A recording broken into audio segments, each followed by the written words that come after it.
a tornado warning for Oh my! County until 3:30 p.m.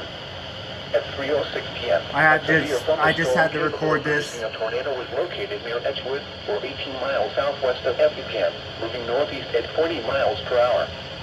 Expected hazards include tornado and quarter-size hail. Sheesh. This is a radar-indicated threat. The following First tornado warning of 2026. Flying debris will be dangerous to those caught without shelter.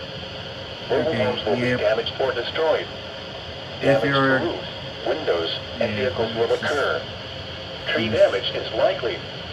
This dangerous storm will be near Edgewood and Mason around 3:10 p.m. Watson and Hartfield around 3:20 p.m. This includes Interstate 57 between mile markers 143 and 156.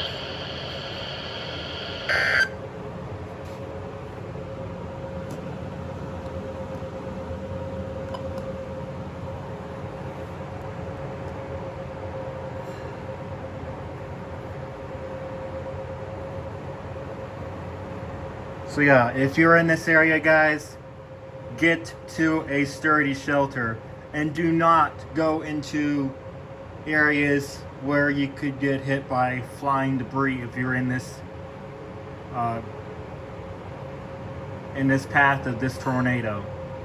So stay tuned. I will have more weather alert videos coming soon, so stay tuned.